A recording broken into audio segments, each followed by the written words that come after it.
Bem, pessoal, não é para nós aqui, mas para os internautas.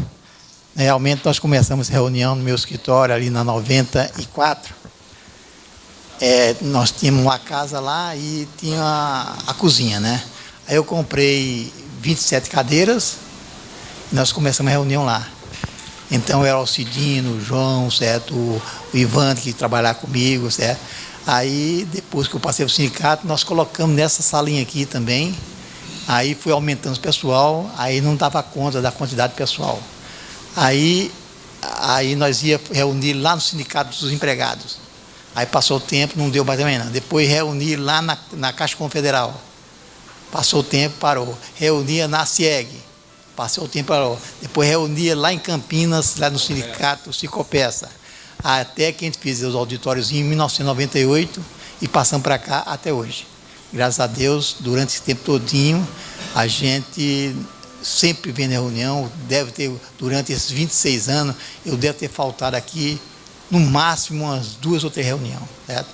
Então, essa é a nossa peregrinação, por exemplo. E hoje tem um grupo de estudo, discutimos muitas coisas aqui, passamos a fazer o quê? A gravação.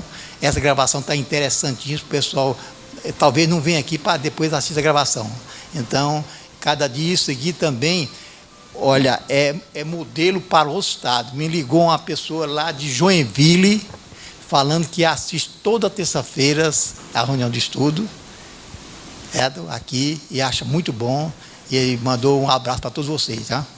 Eu fui frequentador lá no seu escritório. Na 94, lá nós fomos. Lá o dia que não tinha, parece que não tinha 7 pessoas, aí não deu, acho que 7 pessoas não deu embora.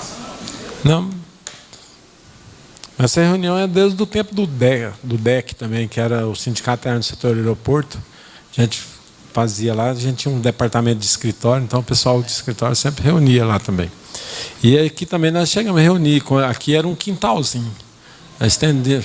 Muitas vezes o calor ali dentro era muito, nós punha as cadeiras aqui no quintal aqui e fazia essa. Vamos com a mensagem da semana aí. O que é hipócrita? Hipócrita pode ser uma pessoa que tem atitudes hipócritas ou ela mesma uma pessoa falsa, fingida, que faz coisas que na verdade não faria em outra situação.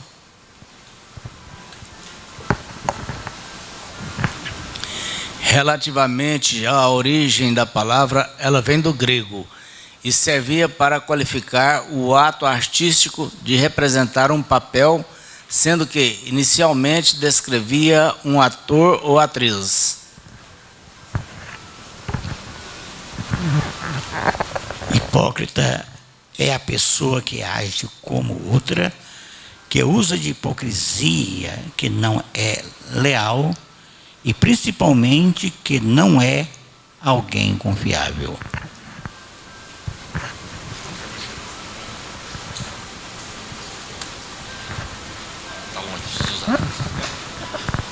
Então, uma pessoa hipócrita é aquela que finge ser o que não é, seja através de religião, virtudes, características, ideias, sentimentos e etc.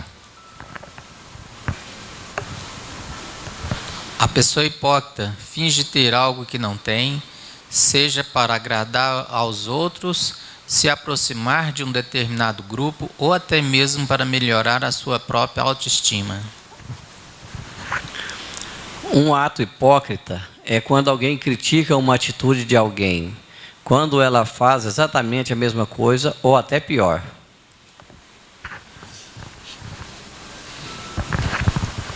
O hipócrita nem pensa nesse fato. Tudo o que ele quer é estar em vantagem sobre outras pessoas.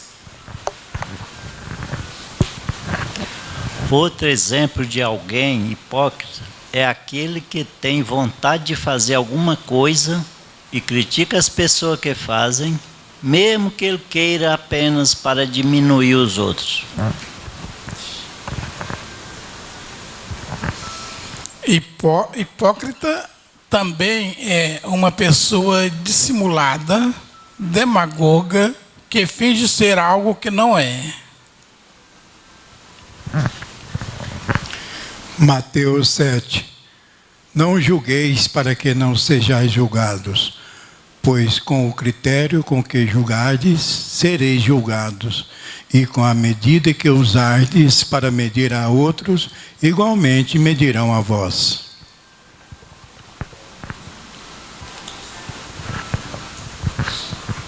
Por que reparas tu o cisco no olho do teu irmão, mas não percebes vou ler ali, peraí. Não percebes a viga que está no teu próprio olho? E como podes dizer a teu irmão, permite-me remover o cisco do teu olho, quando há uma vigia no teu? Hipócrita, tira o primeiro a trave do teu olho, e então poderás ver com clareza, para tirar o cisco do olho do teu irmão.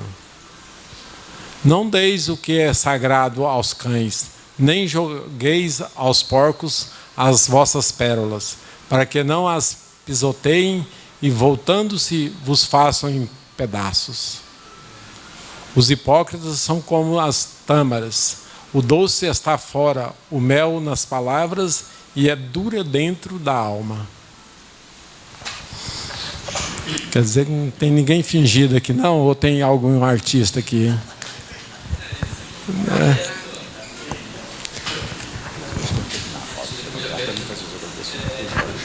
Ah, tá. Tem alguém querendo alguma pautinha hoje? Vai, tem. Vai com o rally aí mesmo. Vamos com o rally aqui. TBI. TIT. TBI. E desoneração.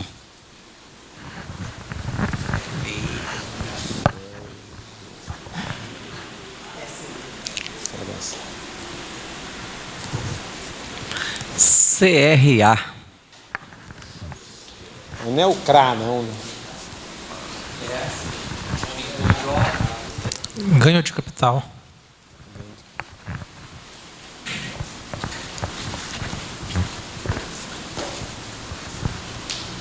Atos Juseg. Só um pouquinho. Juseg não, é junta comercial. Pode ser de outras juntas comerciais também.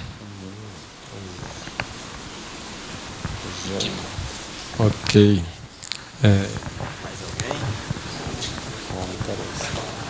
Olha só um pouquinho.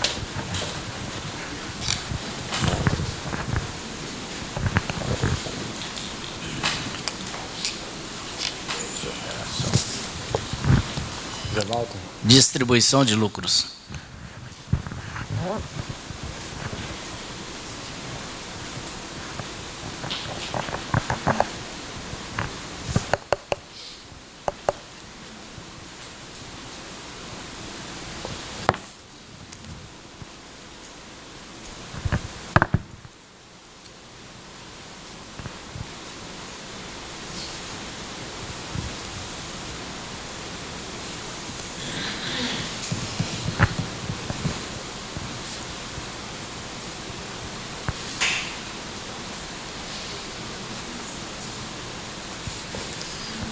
Como que chama a sua mesmo?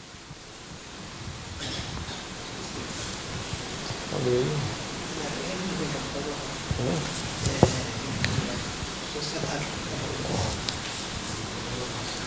É SPC? Ou não? É não.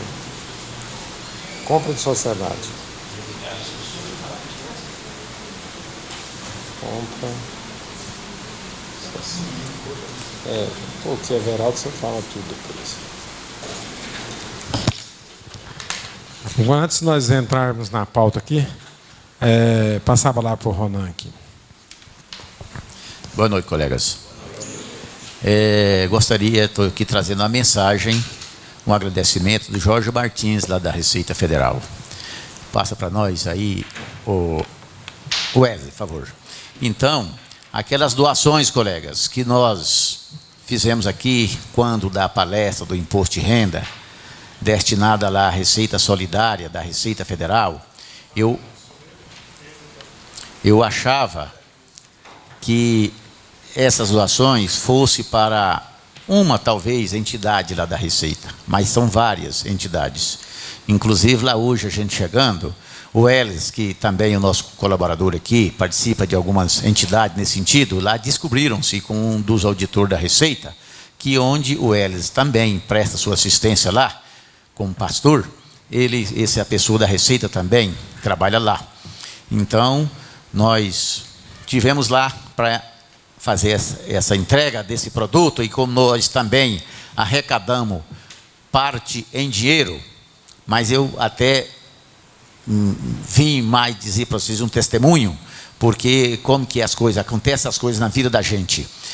Quando com o dinheiro aqui, eu falei para a Irani, a tesoureira, falei: Irani, pega esse dinheiro e eu vou procurar um supermercado atacadista para comprar mais barato esse produto, para ver se aumenta mais. E realmente deu-se isso. Eu fui no supermercado atacadista, fiz a compra dessa mercadoria, desses produtos que vocês estão vendo aí, né? E cheguei em casa, trabalhei até ali para as 8 horas, falei para minha esposa: agora eu tenho que ir num determinado supermercado, comprar uns produtos lá para umas entidades que precisam. E nós fomos. Cheguei em casa às 10 horas, né? E tudo bem. Quando eu subi para a residência, minha esposa estava ali, assistindo na televisão, né? Ali uma matéria, estava um repórter, essas eram cidades do estado do Maranhão. E lá, naquela cidade, foram as 3 ou 4 que a repórter estava visitando, cidadezinha, ali de 3.000, 4.000, 5.000 habitantes. Eu só sei que chegou em uma dessas casas, a senhora com 10 filhos. Aí a repórter chegou, perguntou para ela: mas como é que está aqui? Nós não temos comida hoje, aquela criançada toda ali. E chegou ali com a cuiazinha de farinha. E a repórter chorando, ela não resistiu, ela chorou. Ela pediu: olha, telespectador, eu peço desculpa, isso eu não poderia fazer assim, mas eu não suporto, eu vou chorar. Então, aí ela pegou aquela farinha, e a mulher pegou, ela falou: mas o que você vai fazer? Não, tem essa quantidadezinha de farinha, e nós vamos comer isso aqui agora, não tem. E aí colocou a farinha, pegou um sal, jogou ali por cima da farinha, e colocou água dentro daquela cuia, que não tinha mais do que 1 litro de farinha. Aí colocou aquele sal, mexeu. Aí a repórter pegou, enfiou a colher lá naquela cuia. Ela pegou a cuia, colocou na boca. Deixa eu comer um pouquinho. Colocou na boca a repórter, falou: mas está duro, isso aqui é muito duro, né? Isso amolece? Não, é assim mesmo. E aí a repórter pegou, passou para a filha da mulher, deu aquela cuia, ela encheu a colher, colocou na boca, passou para a outra criança, e assim foi fazendo aquele rodízio com aquele pessoal. Então, e eu tinha acabado de chegar e sentei. Aí eu falei para minha esposa: para você ver, né? Nós estávamos, saí aqui, né? Eu não esqueci, saí do trabalho, nós fomos lá, escolhi essa mercadoria que vocês estão vendo aí, esse produto, eu escolhi mais essencialmente arroz, feijão, óleo e macarrão. Foi. E realmente, o que nós arrecadamos, né? Claro, foi na cota, vocês atenderam a cota que nós pedimos, mas eu pedi à diretoria, falei: libera mais um pouquinho de dinheiro aí, uns R$500, eu quero encher o carro para levar lá para a Receita Federal. E não precisou de gastar os R$500, aumentou com mais 430 do sindicato, para comprar tudo isso, né? Então, aí foi, e o Jorge Martins, lá, o Alberto Soares, um outro auditor, João, está aí, né? O Anastácio, nosso companheiro, também estava lá, chamei para participar. Eles alegraram, aí eles foram mostrar para nós onde é que são várias entidades dessa aí, que eles assistem. Ele falou: olha, Ronan, estou muito feliz com isso aqui. Por isso que eu disse que lá no sindicato, não é por isso não, mas o sindicato contabilista, os contadores têm coração. Olha aqui, está vendo a quantidade de mercadoria que eles mandou para nós? Não é por isso que eu fui lá não, mas vocês entendem como é que é. Isso aqui, muitos estão passando fumo por aí, e nós vamos acolher. Aí eu lembrei dessa história, inclusive falei para eles que eu assisti ontem. Parece que Deus vem mostrar para a gente, para dizer assim: olha, meu filho, o que você está fazendo, realmente existem pessoas que precisam disso. Eu não sei se em Goiás, aqui em Goiânia, nas nossas redondezas, se nós temos pessoas naquela mesma situação que eu vi ontem na televisão lá no estado do Maranhão. Então, o agradecimento, Jorge, o pessoal lá da Receita, muito obrigado a vocês por ter feito isso. Obrigado. Desculpa. Liga aí para nós. Então vamos aqui com o Halley aqui, falar sobre o ITBI. A transferência, ou seja, a doação do esposo para a esposa, está sujeita ao ITBI? E, na realidade, é um patrimônio só, né? Eles são casados, têm comunhão. O parcial, universal, mas tem comunhão. O que se faz durante aquele período, automaticamente, é comum. E isso aí, não encontrei no Código Tributário alguma coisa que isentasse isso. Quer comentar aí, Ronaldo? Antes, sim, Eudes. Passa para o Eudes lá para nós. É divórcio, é partilha de bens? É simplesmente um presente. Então é porque, doação. porque a dissolução da sociedade conjugal, ela não tem ITBI, não. Nesse caso aí, desde que seja pelo mesmo valor que está lá na declaração de bens do transferente, no caso, né? Agora, se nesse...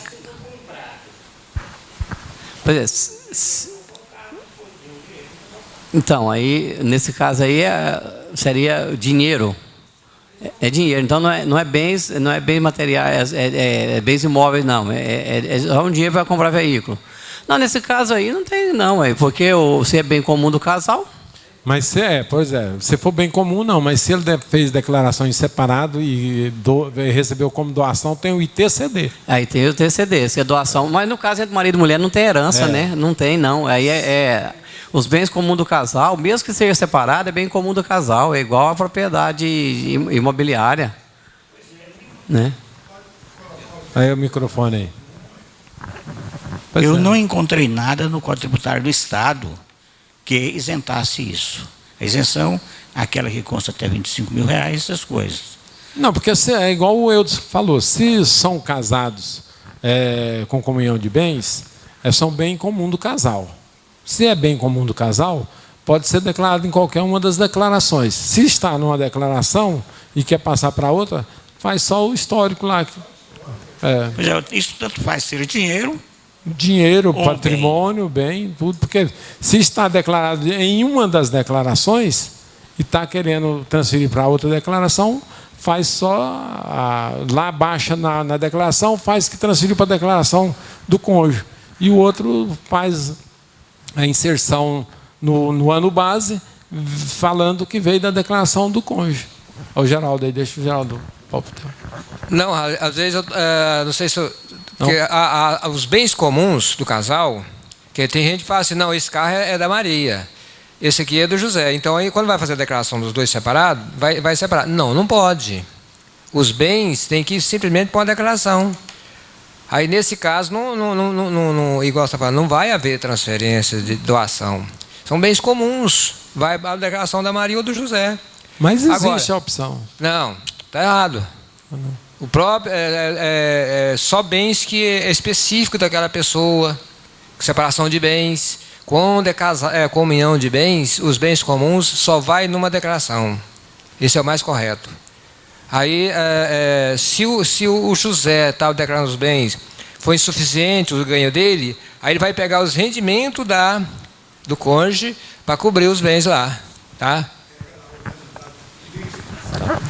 Porque é o seguinte, o casal faz a declaração separada. Os bens do casal também estão separados. Só que o cônjuge que a esposa faz questão de ser separado da declaração dela. Por quê? O esposo já está velho, tem filhos de outra esposa anteriormente, e quando passar, no caso de houver uma morte do esposo, por exemplo, ela tem medo de isso ser arrolado totalmente no inventário da pessoa. Deixa o Ronan comentar aqui um pouquinho. Então é tudo que o Edson falou, que o Geraldo falou, ele falou, mas aí é o seguinte, perdão, antes disso eu gostaria de aqui agradecer o Leandro, né, mas retornou aqui o nosso convívio, também o Vlagrimar está ali, né, Vlagrimar? Isso, firma aí. Obrigado, viu, Leandro, você e o Vlagrimar por estar aqui, nosso colega ali na frente, o Vlagrimar aqui, ele Som, mas depois ele vem, mas sempre está conosco aqui também. Sabe? Jânio. Mas então, aí, tributariamente, a Receita Federal não tem o que pegar ali, em termos de economia. Por uma questão, igual o Geraldo falou, está errado se colocar em 2 declarações. Mas é aquela história, é ilegal, mas não é imoral. Não tem pecado nenhum. Para satisfazer o ego lá do cônjuge, que estará recebendo esse bem, que está na declaração do outro, você pode colocar esse histórico da declaração. Por foro íntimo, transfere-se esse bem para a declaração do cônjuge. Cita o nome do cônjuge e o CPF. E aquele cônjuge que estará recebendo esse bem, você coloca o valor nas 2 colunas, para não gerar diferença patrimonial. Se esse for o desejo lá do cônjuge titular desses bens na sua declaração, ele quer que aquele bem passe lá para o bem da sua esposa. Coloca isso, não tem, está errado, mas não tem pecado nenhum. E outra história, em termos de inventário, o fato de, aí já para o lado jurídico, o fato de estar ou não na declaração de bens, o bolo para inventário não considera-se imposto de renda, considera-se documentos. Então, tanto faz estar na declaração como não está, tudo vai para o inventário. Não faz diferença nenhuma. Então, você pode dizer isso para ele. Isso não faz diferença. Amanhã, se, por algum motivo, o inventariante, a esposa dele, na ausência do marido, e ela quiser apresentar todos aqueles bens, não, estava na minha declaração, então eu tenho preferência a mais ou menos. Não. Esses filhos que estão lá, de outro relacionamento, eles vão herdar também, junto com os outros filhos, referente ao bem do pai, não tem da mãe. Ou seja, o casal, os cônjuges, ela tem 50%, o marido 50%. Ela tem, em partes iguais com os filhos, no bolo lá do marido. E também, os outros filhos dele também participam do bolo do marido. Nada afeta isso aí. Vamos ouvir o Geraldo ali na réplica. O Ronan falou certíssimo, pelo seguinte, a questão, fazer uma colocação, se vier um casal fazer 2 declarações, exigir, colocar um pouco de bem numa declaração, na outra, eu não faço mesmo. Agora, em relação aos bens da fulana lá, está na declaração do marido, não tem nada a ver com o que o Ronan falou, igual o Ronan falou, você vai citar o veículo tal, em nome do cônjuge, CPF, número tal. Informa isso na declaração da pessoa que está relacionando os bens. Então, é igualzinho o Ronan falou, tem nada a ver. Ele não vai arrolar no inventário dos filhos, como diz o Zilar. Tá? Vamos ver o Eudes lá. Você não está querendo fazer? Então, Marco. É pelo seguinte, a esposa, ela não aceita. Ela não aceita definitivamente que coloque os bens no nome do esposo, na declaração do esposo. Ela quer que seja no dela e pronto. Tá, porque na realidade eles não são esposos. O esposo tem dinheiro. Não é casal, eles são companheiros, não é? São companheiros.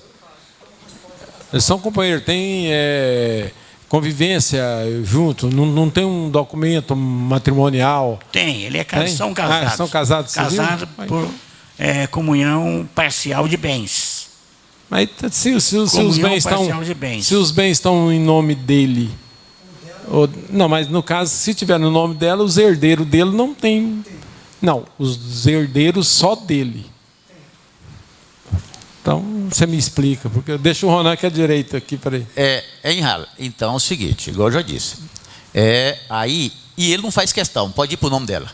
Ele não faz questão. Não, então estou dizendo para você, igual o Geraldo colocou. O Geraldo, por uma retidão, não faz a declaração desse jeito. Mas eu não vejo problema nenhum. Porém, nós temos que respeitar o colega que tem a retidão. Você coloca lá na declaração dele, uma vez que ele consente, né? Põe assim, por foro íntimo e por acordo entre os cônjuges. Esses bens passarão a constar. Na realidade esse cônjuge está desfazendo de algum bem, né? Vendeu um carro velho, comprou um carro novo e tinha mais um dinheiro do próprio rendimento dela, inteirou, quer dizer, o esposo está inteirando o que é. Tá certo. Mas só porque o restante, em termos de inventário, nada altera. Eu coloquei como transferência patrimonial do esposo para ela. Ok. Deixa... O problema é que estão matando o cara. Deixa o João Rafael ali. A Receita Federal, eu entendo que o colega Halley está preocupado. A Receita Federal, ela analisa a origem dos recursos. Eu tenho esses problemas lá no escritório, o que eu faço? Muitas das vezes o cônjuge não tem recurso suficiente para comprar aquele determinado bem, um veículo. As declarações do cônjuge são interligadas uma à outra. A Receita Federal analisa em conjunto se aqueles cônjuges tinham condição de evoluir o patrimônio de acordo com o que está ali declarado, tanto na pessoa de A ou B.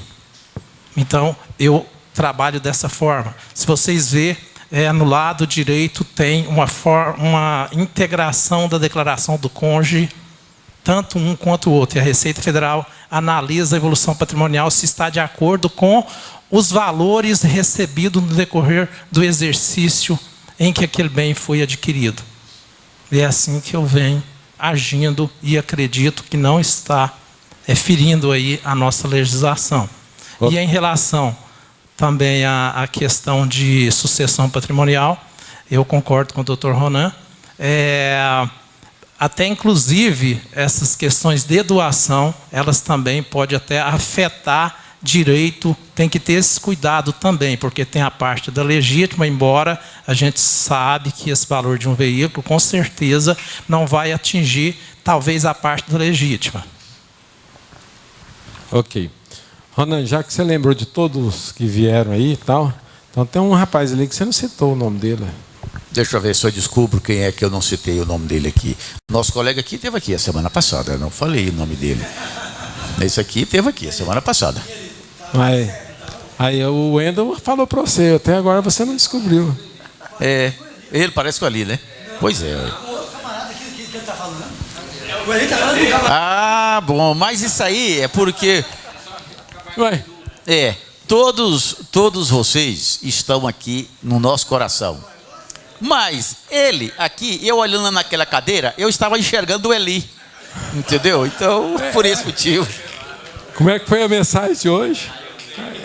A mensagem de hoje aqui, ó, artista, né? Não é fingido, não, artista, né? Bom. Então a presença do Éder aí, ó. Agradeço. Volta aqui pro ralo de novo, vamos ver desoneração. A desoneração, ela vai entrar em vigor, essa nova medida provisória, agora em 1º de junho? Não, a desoneração, a partir de 1º de junho, ela vai ter aumento de alíquota. Pois é, aumento ela já está em vigor desde 2012. Pois é, mas esse aumento... Não, correto, está suspenso. Na realidade, a medida provisória foi editada, mas o Congresso rejeitou, certo? Então, para ser vigorar a partir de 1º de junho. Mas a Dilma disse que já vai soltar um decreto. Só que se ela editar o decreto com as mesmas normas da medida provisória. Porém, o decreto também tem que passar pelo Congresso. Entre a desoneração antiga do anterior... Depois eu passo para você lá. De 2011 e essa alteração agora não teve acréscimo de mais algumas não, né? Não, por enquanto quem está na desoneração está praticando as mesmas alíquotas passadas. A desoneração está atingindo mais a industrialização do que o comércio. O problema, a única vantagem é o seguinte, que a desoneração que estava na medida provisória, ela com o aumento da alíquota, ela passou a ser opcional, certo? E hoje ela é obrigatória. Se você estiver dentro da atividade da desoneração, você é obrigado a praticá-la. Agora, com a medida provisória em vigor, se ela passar ou o decreto passar, o que vai acontecer é que as alíquotas vão aumentar, porém vai ficar opcional. Você pode retroagir e voltar a recolher os 20% na folha, normalmente se for, como diz, compensado, se não for compensador. Para essa de 2011 ela é obrigatória, né? É obrigatória. Agora, dessa próxima agora que vai ser opcional. Se a medida provisória não passar, continua praticando da mesma forma que está. Entendeu? Ok. Então é só, se a Dilma conseguir a aprovação da medida provisória, tudo bem. Aí vai ser opcional para quem Aí você vai ter que fazer o planejamento tributário, aquela velha história. Porque quem paga 1 vai para 2,5. Quem paga 2 vai para 4,5. Né? Então você tem que fazer mais ou menos o que é vantajoso. É pagar sobre o faturamento? Aí ela deu essa opção, porque se ela determinasse que seria obrigatório, aí nós estava fuzilado, né? Deixa o Eudes comentar sobre a medida provisória lá. Não, assim, porque o projeto de lei ela já encaminhou para a Câmara, né? Na realidade, não é um decreto, é um projeto de lei. Que ele tem 90 dias para ser votado. Se 90 dias se não for votado, automaticamente ele decai. Então, ela é para figurar a partir de 1º de junho, mas se ele não for votado, né? Então, também cai. E segundo o manda-chuva disse que vai fazer muita alteração nesse projeto dela. O Calheiros? Não, o da Câmara lá, o Cunha lá, ó. Ah, o Eduardo Cunha. Eduardo Cunha. E o Caboclo tem força aquele lá, viu? Aquele bicho, ele tem força. Mais do que o presidente do Senado. Mas diz que é Lava Jato também, pô. Como diz o Cid Gomes lá, ele é achar que, né? Agora resta provar, né? Mas vamos ver. Vamos aqui para outra pauta nossa aqui. Vamos ouvir aqui. Essa pauta é do Everaldo aqui. Como é que é? Compra de sociedade, parece? Você falou? Primeiro é que o programa já está adequado, inclusive teve um colega que apresentou a declaração, o SCD, referente a 2014, não tem problema, e apresentou também, certo, uma modificaçãozinha, apresentou também que ele deu baixa na empresa e apresentou 2015 também, o SCD. Agora vamos ver o SF como vai ficar, certo? Porque há uma modificaçãozinha. Quando eu tenho uma firma de publicidade real, quando eu conseguir apresentar a declaração, aí a gente está apto a fazer um curso, que eu estou pensando em fazer esse curso no dia 24 de abril, para que dê o exemplo, certo? Já está tudo arrumadinho, dê o exemplo dentro do programa, que como que vai apresentar o STD e o SF, tá bom? Não, ele vai fazer um curso. Ele não vai dar o curso. Ele vai fazer um curso. Fazer um curso. Vai dar um curso. E na reta final do imposto de renda? Você vai fazer... Eu pensei que ele ia fazer um curso fora. Não. Então é o seguinte, para a Maia também fica muito apertado, né? Porque a declaração tem que ser entregue em junho. Não, mas ela foi dilatada. O prazo foi dilatado, é para setembro. O prazo foi para o SF. O SCD também. SCD não. Que eu saiba, o SCD é em junho. A SCD seria do lucro real. Pois é. E a SF seria as empresas do lucro presumido. É isso? Mas vai em junho. Peraí. Para você apresentar o SCD, não teria que apresentar o SF? Não. Apresenta o SCD e depois em setembro você apresenta o SF. Você depende da apuração para fazer o SCD. Mas e o SF é para você fazer a apuração, os ajustes. Para ver não. As adições. Sim. Pois é, então se você não fez as adições, as exclusões no SF, você não tem como apresentar apresenta o SCD, depois apresenta o SF, porque o SF é o ajuste do SCD. Certo? Não, o SF justamente, você vai apurar o lucro líquido, sim, fazendo as adições, as exclusões, e que você vai informar esse lucro líquido no SCD. Não, vamos ao seguinte, vamos deixar isso para depois, porque não ficar discutindo. O Adair ali é craque, depois se ele quiser manifestar, ele manifesta. Segundo é o seguinte, eu queria uma ajuda de vocês. O nosso colega ligou, ele não veio hoje, eu fiquei meio cacofado com esse trem. Ele me perguntou o seguinte, tem uma determinada empresa, a empresa B, ela tem um capital de 350 mil. E a empresa A, ela tem o capital dela, tem 1 milhão lá disponível, e vai pegar esse 1 milhão e aplicar na empresa B. Eu pergunto, isso simplesmente é investimento? Porque é o seguinte, o capital da outra é 300, ele vai dar 1 milhão. Então, na meu entendimento, esse capital dessa empresa passaria para 1.300.000. Aí, lá dentro do plano de conta, e para mim isso é participação social, simplesmente. Não tem o que falar IAG nem de JAGE. Para outra, sim, ela pegou ágil, né? Porque o capital dela valia 300 e ele passou para 1.300.000. E a outra que está investindo, simplesmente ela investe numa participação societária, colocando o sócio fulano de tal, fulano de tal. Mas, primeiramente, a pessoa jurídica ela não pode vender as ações que não é dela, é da pessoa física. Não, mas acontece... As cotas são pessoa física. Sim. Então, a pessoa jurídica não pode vender umas cotas pois que é, não vai é vender. dela. Ela vai pegar o dinheiro dela e colocar numa participação societária. Automaticamente a outra aumenta o capital dela. Mas vai alterar no contrato social, ela entrando como uma sócia também jurídica? Exato. Aí nesse caso aí pode, velho. Ué. Pode, mas aí vai depender dos sócios, vai daqui a essência dos sócios permitir como vai ser essa integralização. Sim. Porque os sócios remanescentes ou anteriores, eles vão ficar com a participação menor do que o que está entrando?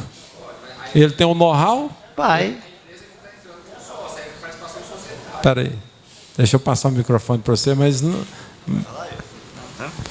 deixa eu ainda falar aqui. Porque aí os internautas ouçam. Aí é o seguinte, deixa eu pedir para ele me trazer o balanço das duas para a gente analisar. Ele não mandou para nós, certo? Se for adicionar o capital de uma empresa em outra, se for entrado junto no contrato social, seria uma participação empresária na outra empresa. Tudo bem, é um sócio, pessoa jurídica que está entrando na sua empresa. Agora, você vai aceitar uma empresa que está entrando de sócio na sua empresa com participação maior que você? Mas o sócio deve estar aceitando, com certeza. Mas aí... Esse aí já está acertado. Ele está levando vantagem nisso, então, hein? Não é possível. Mas para ele colocar 1 milhão, ele tem que... A pessoa física está levando vantagem. Porque eu vou te dar 70% da minha empresa em troca de nada? Ele vai integralizar. Mas eu não vou ter parte naqueles 70%. A empresa, tudo bem que vai ter rentabilidade, vai expansão, tudo, mas eu não vou ter rentabilidade. Quer dizer, se todo mundo achar negócio desse jeito aí, é vantajoso. A não ser que a empresa dele está quebrando. O Alveraldo falou, vai pedir o balanço patrimonial para verificar. Ele vai analisar o balanço patrimonial, certamente existe patrimônio, né, suficiente para que a pessoa que vai entrar com 1 milhão esteja sendo ressarcida. Porque a pessoa que vai entrar com 1 milhão não vai querer entrar com 1 milhão e ser sócia de uma outra empresa com 50%. Eu falo assim, tipo assim, vamos supor, você tem 100% da empresa. Eu chego lá, porque eu vou para 1 milhão, você vai ser meu subalterno. Não, mas eu vou ser seu administrador, eu vou ser tudo. Se sobrar um lucrozinho lá, eu vou distribuir com você.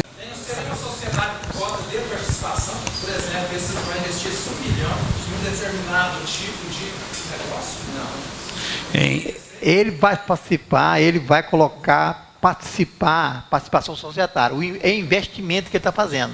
Isso, porque a sociedade por conta de participação. Não, mas não é não. Ela é duas sociedades diferentes. Peraí, deixa eu levar o microfone para vocês. Você gosta de... É melhor, eu vou pegar e detalhar melhor para ir trazer para vocês, né? É melhor. Porque... Quer falar, Ronaldo? Deixa eu comentar, Ronaldo. Hein, Rafael? É porque a sociedade cota participação foi até aquilo que nós discutimos aqui na semana passada, né? Mas nesse caso, essas duas empresas são devidamente formalizadas. E um dos espíritos, a redação da lei da SPC é que não existe formalidade. No caso, existe a formalidade. As duas empresas estão devidamente constituídas. Então, aí descaracteriza a sociedade por cota de participação. Inclusive, a sociedade por cota de participação agora, essa ideia de não ter mais a personalidade jurídica, o fato de não ser registrado mais em junta comercial, agora foi revogado. Aquela medida provisória, a IN, que dispensava a sociedade por cota de participação de ter CNPJ. Salvo engano, a partir de julho agora, 1470, passou a ser exigido. Significa dizer o quê? Esse contrato tem que ser levado a registro no cartório. Registrado, após ser registrado, ele já, na minha concepção, ele passou a perder aquela característica de não ter a personalidade. Tem CNPJ, tem registro no cartório e pronto. É por isso que eu dei como sugestão, porque aceita-se esse tipo de investimento. A dúvida dele é o seguinte, que a outra empresa tem 350 mil. Se isso é investimento, ágil investimento, ou é deságio investimento, certo? Eu acho que nenhum dos dois. Para mim é participação societária pura e simples, né? Tem que analisar as intenções deles, como que vai ser a integralização, tal. Pode falar, Ronan. Tá bom. O Eli disse que vai ser muito rigoroso aqui agora dos controles. Só um minutinho, viu, Eli? Então é o seguinte, sabe? É um gancho aqui nessa do Everaldo. No caso do capital social. O cidadão, uma empresa, sociedade limitada, transferiu, ela se transformou em Eireli. Certo? Constituiu o contador Flota, então capital 100 vezes salário mínimo. Olha, tudo bem, não, pode transformar. Tá, depositou lá os 80 mil, inclusive. Isso é um internauta até, ele me ligou lá do interior, querendo saber isso aí. Depositou os 80 mil. Só que está ali na empresa, passou 10 dias, os 80 mil sumiu. Cadê? Não, tirou o dinheiro, não tem mais, acabou, e tal. Aí ele falou, como é que eu faço agora? E eu fiquei perdido, né? Eu falei, agora, uma exigência da lei é que tenha um capital de 80 mil. Não tem como justificar para onde foi os 80 mil. Eu falei, mas para onde é que foi? Na contabilidade você gastou? Foi, não, ele tirou o dinheiro e, sei lá, sumiu, não tem documentação nenhuma. Primeira coisa que ele fez, ele já tinha esse dinheiro que não era para ser dele, ele me enganou. Eu coloquei lá, ele colocou na empresa, mas depois tirou o dinheiro, parte até que ele pegou emprestado com alguém. Eu pergunto para vocês, aí como fica? E aproveita essa oportunidade para dar um recado do Sérgio, lá do cadastro. Escuta aí, seu Fábio. O Sérgio é parente do Fábio, sabe? Então, para dar um recado para vocês. Nós tivemos aí agora, eu vi lá, vários colegas nossos que constituíram a empresa, tiraram e ficou só um sócio. E nos 180 dias não normatizou. O Estado notificou. Lá é um problema sério depois de feito isso. Deus nos acuda. E o Sérgio pediu para dar o seguinte recado. A Cefaz não vai mais comunicar a empresa para regularizar a situação. Simplesmente vai suspender o cadastro. Aí o cidadão está trazendo uma quantidade de mercadoria de fora de Goiás, chega na barreira, mercadoria presa, porque está inativa, está suspensa a inscrição. Então, esse é o recado dado. Como é que fica a situação desse internauta aí ali? Como é que fica agora? Ele tirou o dinheiro e sumiu da Eireli.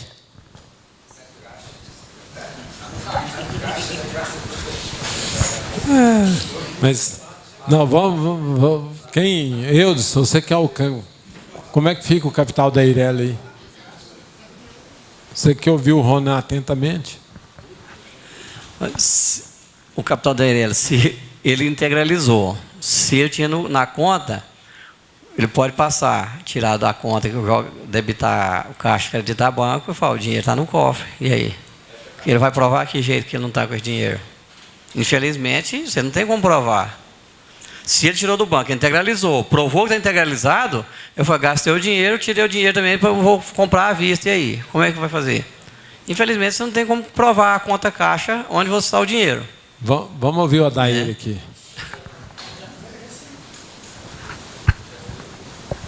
Quero só aproveitar, deixa aí. O que o Eudes ele falou, está correto, é caixa, tudo bem. Mas digamos que não tivesse depositado. Onde está a responsabilidade do contador? Na 1445, onde ele integralizou acima de 30 mil reais, sem provas. Lá está obrigado a declarar no COAF, não está? É outro problema danado. No seu caso, ele depositou, paciência, vai para o caixa e tudo bem. Agora, se não depositar, criou ele não depositou, aí sim. Lá na COAF fala de 30 mil, mas quando fala de aumento de capital, fala que é de 100 mil. No outro item anterior, está lá, 30 mil, inclusive o investimento do ativo da empresa.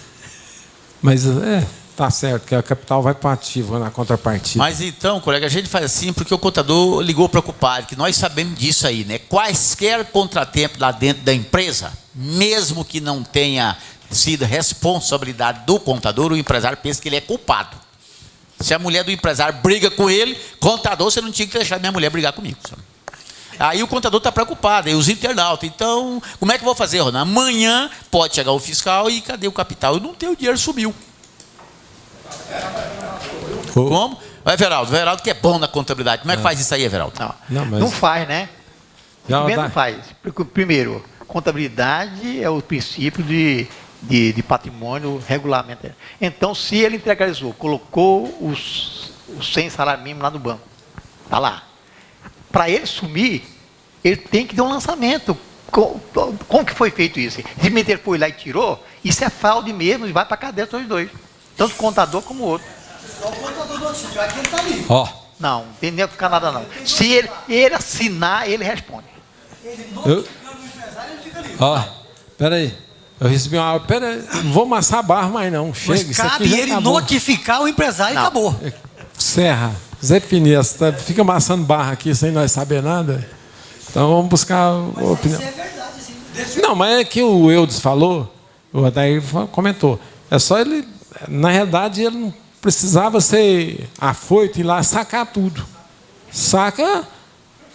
Nem pequenininho, nem grande. Não, mas ele tem lá. Ele vai fazer um cheque, saca. Faz outro cheque, saca. Não, mas faz aí tem que, ó, saca. ele tirou para a bola, ele distribuiu o lucro. Não tem, no não tem jeito de distribuir o lucro. O dinheiro da empresa, é patrimônio da empresa. Se ele tirou, tem que ter um motivo dessa tirada. Está lá no cofre, né, Eudes? Está no cofre guardado e pronto. Então está no caixa. Deixa. Chega. Vamos ver aqui. Passa o microfone para o Geraldo aí, que eu quero ele falar sobre agropecuária. Ué, mas eu não fiz essa pergunta, não, ué. Agropecuária, você fala produção, atividade rural, pessoa jurídica, pessoa física? Tributação. Pois é, mas pessoa jurídica, pessoa física? Como é que foi aí o homem da pergunta aí, ó. É o que você estava comentando? É. Nós já trocamos uma ideia ali fora, mais ou menos. Mas os internautas querem saber e eu também quero ouvir. Parece que a pergunta é atividade rural, criação de gado para corte, né? Aí eu estava comentando coisa seguinte, porque pode ser enquadrado no Simples Nacional, só que a tributação do Simples Nacional ela fica bem mais pesada que o lucro presumido. Aí tem que ver, o ICMS ele é isento. Eu já afirmo que o gado é isento. Agora tem que ver se o gado tem alíquotas, o PIS e o COFINS tem alíquota zero, né? Que se tiver, ele não vai pagar nem o PIS nem o COFINS. Tá?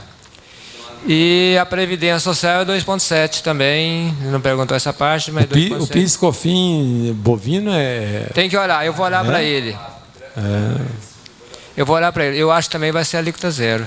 Né? Tá? Então... Eu tenho atividade rural, mas é cultivo de cítricos. Mas eu estou achando que é mais ou menos igual. Eu vou olhar melhor o bovino. Na próxima a gente pode comentar Marcelo é bom em bovino ainda, não, Marcelo?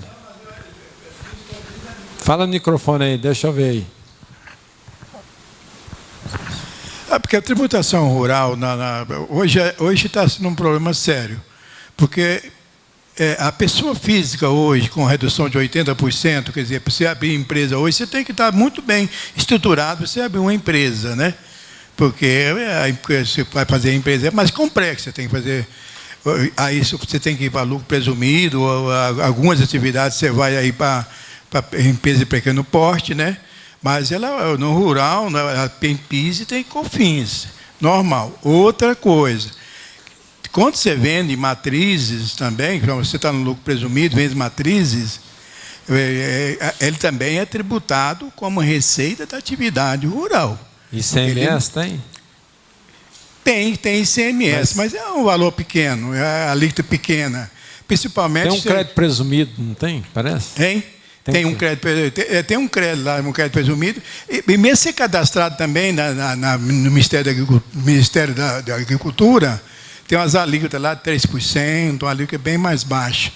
Eles têm essa alíquota. Porque quando eu mexia com esse trem era 12%, mas tinha um crédito presumido de 9%, você pagava 3%. Era paga. Mais ou menos. Estando cadastrado, continua. Deixa eu comentar lá que eu... Essa atividade rural, ela pediu autorização para emitir a sua nota fiscal própria? Estou sabendo, não. Porque ela pode emitir nota fiscal na agência. Se ela emitir na agência, ela vai ficar desobrigado de DPI, Sintegra, o SPED fiscal. Só que a FD contribuição é obrigada a fazer, viu? Eu vou estudar isso mais e depois eu troco umas ideias com ele. Deixa eu ver com o Eudes ali. O Eudes falou... deixa o Eudes só para falar do ICMS. É que eu falei assim, o ICMS é o crédito presumido para quem não tem a obrigatoriedade da escrituração fiscal. Se ele tiver a obrigatoriedade da escrituração fiscal, ele não tem o direito ao crédito presumido. É isso que tem a observar. Ué. Não é não? Eu tenho que só confirmar isso aí. Na época que eu mexia, não era não. Agora, deixa o Ralo comentar aqui.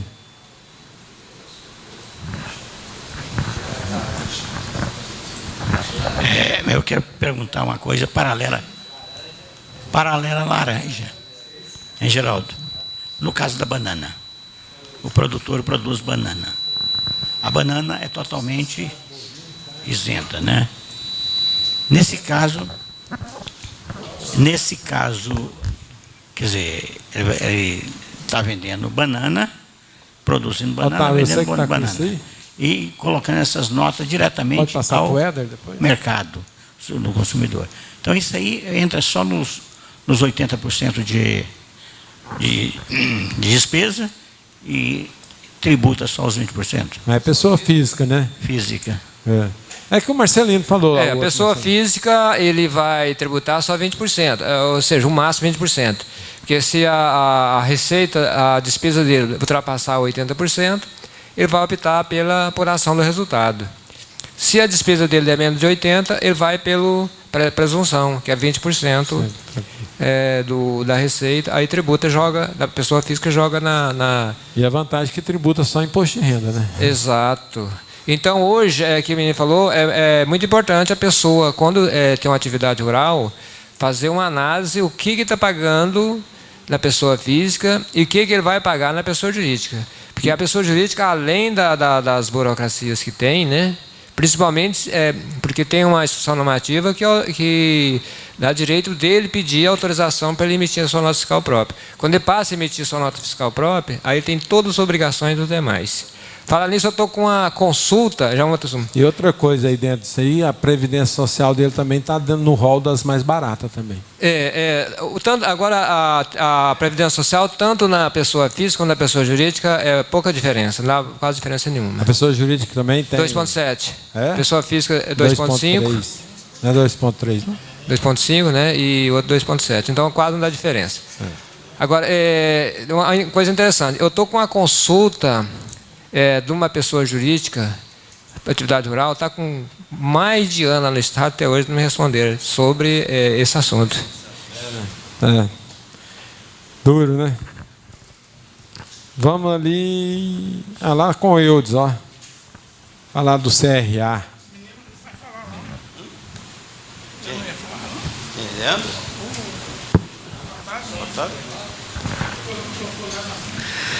CRA, Conselho Regional de Administração. Um cliente meu foi notificado ontem para apresentar o contrato social no Conselho.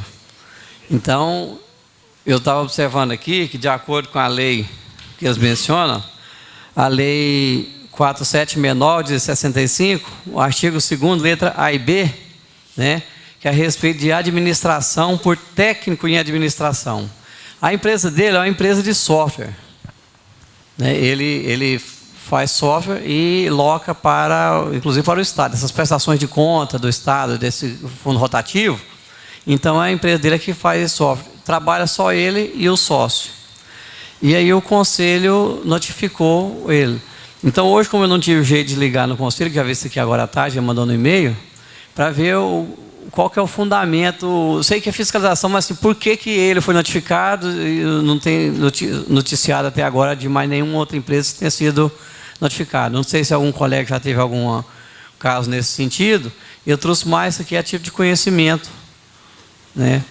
Mas o contrato social dele fala que a administração é pelo um conselheiro... Não. O sócio administra a empresa, normal. Mas ele não apresentou ainda o contrato para eles lá. Então, eles pediram ontem, no prazo de 10 dias, para apresentar o contrato social e as alterações que tiverem, né? Esses artigos que você citou aí não é do Código Civil, não? Não, é a lei do CRA, né? CRA. A lei 4769 de 65, a linhas, artigo 2º, a linha A e B, né, que fala que sobre a administração da empresa por técnico, né? Por técnico então, por técnico de administração. Mas esse técnico de administração, ele é o sócio da empresa, não é? Seria, eu entendi assim, que se fosse a pessoa estivesse trabalhando como administrador de empresa sem estar inscrito no CRA. Né? Se fosse, então, 99% das empresas que eu conheço, ou 100% das empresas que eu conheço, ninguém tem ninguém inscrito lá para administrar. Quem administra é o próprio sócio. Né? Então, é isso que eu trouxe para o conhecimento. Eu vou depois me inteirar mais do assunto, mas não sei se alguém já teve algum caso dessa natureza. Vamos ver o que o doutor Ronan fala aqui para nós. O professor Eudes é nosso estudioso, né? Ele, quando traz a coisa assim, não pode opinar muito, não. Mas isso aí, Eudes, nós já discutimos isso logo lá quando da vigência da Lei 10.406, que é o novo Código Civil, que alterou aquela denominação de gerente que nós usávamos anteriormente, não existindo mais gerente da empresa. Passou a ser administrador. Então, o que é que eu vejo? Hoje é porque talvez pode ter sido o CRA notificou essa empresa, digamos assim, por um exagero da fiscalização, às vezes entender pelo objeto da empresa que requer profissional daquela área. Então, pode ter sido o entendimento deste lado do CRA. O que na ideia é desenvolvimento de software. Pois é, então não tem nada a ver com a administração. Nada a ver. Naquele... Vai ter alguma coisa a ver. Mas eu já formei em técnico de informática, que eu fiz meu 3º ano. Aí se eu quisesse registrar meu diploma, era lá, no CRA. Entendeu? Eles estão relacionados, eles têm alguma coisa lá. Técnico de informática, se o cara quiser ter registro, tá, é tudo lá no CRA. Tá vendo como é que esse grupo de estudo é importante? Aí o Ebro já trouxe isso para nós. Por isso que eu falei aqui antes. É novidade. Igual você, não sei se alguém já passou por alguma coisa dessa natureza, ou então, vamos, como diz, tá no ar a questão, né? Então, como o Éder já trouxe, essa questão já tem uma correlação ao KNAI da empresa, né? Então já pode ter um fundamento. Que eu falei para você, né? Restava ver. Sr. Everaldo, o senhor poderia jogar aí para nós aí a Lei 4769 de 65? Enquanto o Everaldo fala aí, vê se acha, porque o Everaldo ia comentar, mas o Fábio vai. Vai lá, Fábio. Eudes. Oi? Tem uma matéria aqui na internet. Né? Conselho exige que empresas tenham administradores formados. É um site jurídico aqui, ele fala o seguinte: o Conselho Federal de Administração, através da resolução normativa número 293 de 2004, estabeleceu que todo administrador ou agente de sociedade, sócio ou não, deve ser inscrito no Conselho Geral de Administração. No entanto, salvo o melhor juízo, a exigência é inconstitucional e ilegal. Então, eu vou salvar esse artigo aqui, passar para você, que ele tem algumas fundamentações. Perfeito. Sr. Everaldo, artigo 2º, letra A e B. Enquanto o Everaldo olha aí, eu dizer aquilo que eu falei, o Fábio já disse lá, é inconstitucional. Lá o conselho de administração não pode impor isso aí, que toda empresa, a não ser aquelas atividades inerentes lá do CREA. É que o Éder comentou, porque você abre uma farmácia, você precisa de um farmacêutico. Então ele precisa do CRC, do conselho dele. CRF. Do conselho dele. No caso, como é uma empresa de software, ela tem que ter um técnico em informática, ou então um analista, ou então um engenheiro de software. Então, nesse caso, ele não pode administrar só como sócio. Ele tem a profissão dele que exige atividade, o KNAI que ele falou, atividade. Então, por ele ser um responsável por uma profissão ou por uma atividade que depende de alguém registrado no conselho, é que talvez ele tenha sido notificado. Né? Pode ser. Quer participar de licitação? Ele coloca, ele enche ali. Isso aí eu tenho os 3 casos lá. Ele quer abarcar todas as profissões, ele quer colocar serviço de contador, serviço de advogado, serviço de administrador, usando os KNAIs. Isso é claro que cada conselho ele vai buscar para a sua categoria, como, por exemplo, farmacêutico. Eu não posso montar aqui uma empresa, colocar serviço de medicina, voltado para a área de saúde, para a farmácia. Não, senhor. Nós temos os conselhos que regulamentam cada profissão. Para montar essa sociedade, temos que ter o cuidado. Chega lá a pessoa, não, que eu quero vender serviço tal. é óbvio que nós temos que ter esse cuidado. É claro que cada conselho deve proteger a sua categoria. Como pode chegar uma pessoa, um leigo, para o serviço contábil e constituir uma empresa? É claro que nosso conselho tem que fiscalizar isso aí e nada mais justo que é buscar aonde? Lá na junta comercial, essas atividades que é inerente ao contador, inerente ao farmacêutico, inerente ao engenheiro, etc. Okay. Isso aí o CR pode ver que tem alguma atividade que ela está ferindo aí normas e preceitos ali que são serviço inerente ao administrador. Deve ter alguma coisa. Fala, eu passei por isso. Vamos ver, o artigo está aí na... Antes de nós comentar aí, o Everaldo tem um comentário antes de ler isso aí. Vai. Bem, quanto a esse caso aí, gente, me parece que quando ele classificou o sócio lá, ele colocou técnico de administração. Quando ele classificou o sócio lá na empresa, sabe? Porque aqui não está falando nada, ó. Aqui, ó, o exercício da profissão de técnico de administração. Dos bacharéis de administração, não está falando que eu sou... O parágrafo segundo, é o artigo 2º, Everaldo. Estou falando do exercício aqui. É o segundo, artigo 2º, a letra A e B. Aqui, ó. A atividade profissional de técnico de administração será exercida por profissional liberal ou não, vetado, mediante parecer relativo, plano, projeto, arbitragem, laudo, assessorias, em geral, chefe de intermediação, direito superior. Não estou falando nada. Pesquisa, estudo, análise, interpretação, planejamento administrativo. Não falou nada de programação. Pois é, a empresa, é empresa de desenvolvimento de software. Não encaixa de maneira de... Então, é desenvolvimento de software. O profissional ele está qualificado como empresário. Então, pois é, mas o leigo pode desenvolver um sistema de software? Pode. Pode? Pode. Então aí ele cabe questionamento. Tem que formar ciência da computação. É igual o João Rafael falou. O conselho tem que ser atento a essas atividades que dependem do profissional. Ele é um que nasce só no CNPJ dele. Só esse desenvolvimento de software. Então, se é desenvolvimento de software, na pior das hipóteses, teria que estar inscrito ao Cine de Informática, alguma coisa nesse sentido. Né, o conselho de engenharia, se fosse o caso, não de administração, não entendo dessa forma. Então eu quero ver depois, eu vou tomar mais informações para ver depois só isso. Então eu trouxe mais, foi só para conhecimento geral, e se alguém já tiver passado por um caso semelhante, é como o Éder falou aqui, que pode ser às vezes o técnico de informática ligada também ao Conselho Regional de Administração. Né, então não poderia ser dessa forma. Não, ok. Vamos ali com atrás aí, o João Daniel, o João Rafael, o João Daniel, João Rafael. Pode acontecer também do conselho estar havendo um exagero, né? Isso aí depois é resolvido. Não, justamente. Certo. E ganho de capital. Eu estou com um problema, o seguinte, o valor da terra nua, R$50 mil. E agora a mãe morreu, logo em seguida o pai morreu. Esse bem foi transferido para o filho único. Foi recolhido os impostos sobre R$1 milhão. Como postergar esse ganho de capital?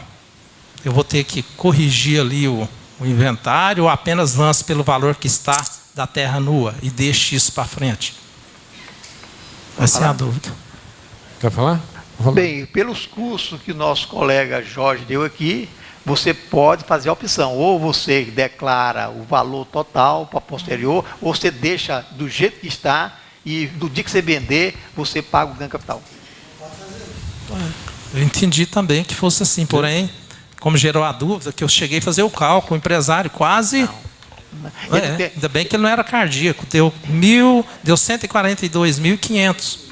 Ele não tem dinheiro para pagar fora as correções. Isso, não, a terra nem tem interesse em vender. Isso aí vai ser loteado posteriormente. É uma aí terra sim, ganha capital quando você receber. Deixa eu ver deixa eu dar um pitaco aí. É o único imóvel? Não. Não, pessoa, vários bens patrimoniais. Deixa eu até liguei para ele hoje. Eu conversei aí, com... Peraí, só um pouquinho. Deixa eu fazer um questionamento aqui também. Ver se eu, mas o Eli está comungando a mesma situação. 2007, marido e mulher, morre o velho e fica só a velha, vamos dizer assim. Só para entender, eu vou falar a velha, mas para não contar o nome do santo. Aí, distribui para os herdeiros, 50% para os herdeiros e ficou 50% para a pessoa cônjuge vivente. A velha é velha. E agora, em 2014, ela vem a falecer. Aí ela pegou esse mesmo imóvel e transferiu a parte dela para o filho, filho único. Só que lá em 2007, foi feita a transferência pelos valores que estavam declarados na declaração de imposto de renda da pessoa física. Então, não houve ganho de capital ali. E nem ela também se beneficiou de nenhum incentivo do governo federal. Só que agora, em 2014, houve essa transferência patrimonial via herança, né, vamos dizer, sucessão, e houve ganho de capital. E, havendo ganho de capital, nós temos que fazer o demonstrativo do ganho de capital. Só que lá tem aquela pergunta, é o único imóvel? A hora que eu marquei sim, ele não tributa. Eu queria ver se eu estou certo no caso da transferência, né, se tem alguém que já fez isso, que é a declaração final de espólio, né? Conforme o Everaldo aqui, eu entendi também que o Jorge esteve aqui, nós podemos, até inclusive, eu vou buscar essa fundamentação legal, que isso tem previsão para isso, porque eu posso postergar, eu não estou omitindo informação, eu estou lançando pelo valor que estava na declaração do espólio. O valor que estava ali escritural. Posteriormente, na venda, que eu vou efetivamente pagar. Eu não estou, agora, claro, se eu quiser já lançar na minha declaração, conforme o doutor Everaldo diz, eu teria que, obviamente, apropriar dos 950 mil, apurar 142, como foi em abril do ano passado, e fazer as devidas correções. Se é o que eu entendi, conforme o Jorge passou para a nossa classe contábil. João Rafael, tem uma instrução normativa número 84 de 2001, que ela trata dessas situações, né? Eu, inclusive, tive uma coisa interessante.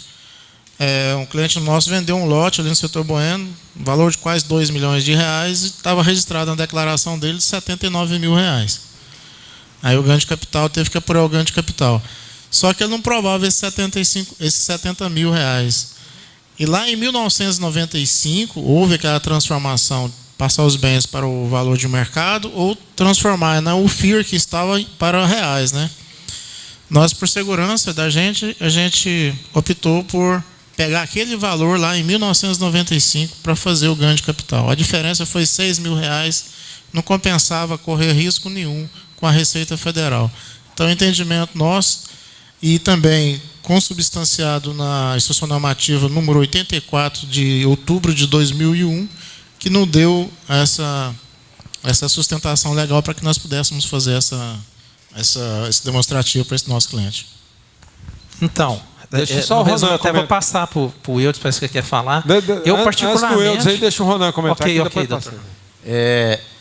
A transferência de bens patrimoniais por herança, ela não sofre ganho de capital. Na prática, vamos dizer, se eu mais ou menos entendi, parece que essa, não sei, parece a situação do Otávio. Faleceu-se lá a senhora, que já era viúva. Ela pegou o bem, fez o inventário, transferiu para o filho, que só pode fazer inventário depois de falecido, né? Passou para o filho. Este bem, ele foi obrigado a sofrer uma avaliação pelo Estado. Sofreu uma avaliação pelo Estado. O herdeiro, quem recebeu esse bem, ele vai colocar na sua declaração o valor daquele bem com a devida correção, conforme lá no formal de partilha. E ele não tem tributação nenhuma. Ele vai colocar o valor do bem adquirido mediante inventário, lá mencionar a aquisição por inventário, falecimento, e o valor de rendimento isento. Isso ele não vai pagar ganho de capital. Quando ele for vender esse bem, toma-se por base o valor que ele recebeu. Então, na colocação que eu entendi aí, como é que é? Doutor Ronan, eu discordo do senhor, porque até respeito a sua opinião, porém, o entendimento que eu entendi aqui, até depois vou passar para o colega, o que acontece? Eu tenho que lançar pelo valor que está registrado, o valor da terra nua é os 50 mil. Eu tenho opção de lançar 1 milhão, deduzir os 50, recolher os 142, é minha opção. Ou eu posso postergar apenas apropriando como rendimento isento os 50 mil. Deixa eu só reprisar aqui que isso aí amanhã eu estarei.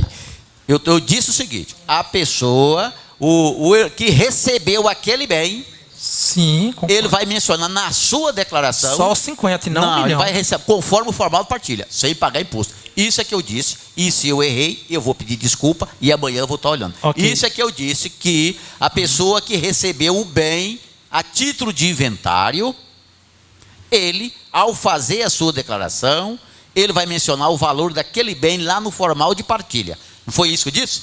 Foi. Sim. Isso que eu disse. Só que ele está prejudicando o doador. Bom, isso é outra história. Aí nós estamos...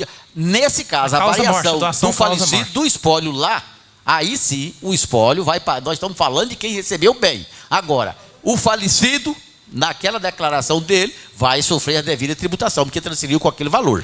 Entendeu? Eu vou passar para o Eudes aqui, as como acredito que essa é a última pauta, até o que acontece? Então, vamos pegar na prática, então. Peguei, é só 50 mil, certo? Aí eu lanço ali com isenção para 1 milhão. Eu vendo ela agora para 1 milhão, um exemplo, eu vou ficar fora do ganho de capital. E não é assim.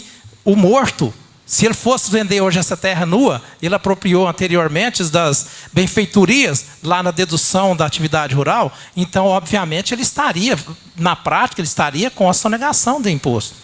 Okay, vou passar para o colega. Vou eu dizer. Tem muita pauta aqui. Na realidade, quando você faz tem formal de partilha. Vem o formal de partilha, ele é meramente fiscal, para fins tributários. O valor do bem que está lá na declaração do imposto de renda, ele tem que ser transferido e de igual valor para quem está recebendo a herança, o legatário.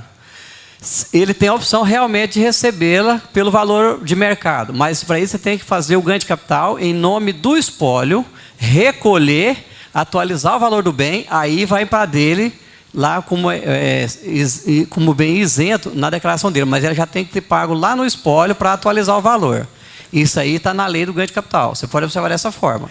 Pois é, mas se eu explicar para você, só tirar a dúvida. Quem recebeu o bem, ele pode jogar esse bem conforme o formal do partilha. Se ele pagar o ganho de capital lá do espólio, lá no espólio. Senão ele tem que vir pelo mesmo valor, tanto que a declaração, quando você está fazendo a declaração de espólio, você vai fazer de quem está recebendo a herança, ele vai entrar lá no bens isentos e não tributáveis, e de igual valor o que veio lá do espólio, quando vem o quinhão de cada um, tem um percentual de cada um.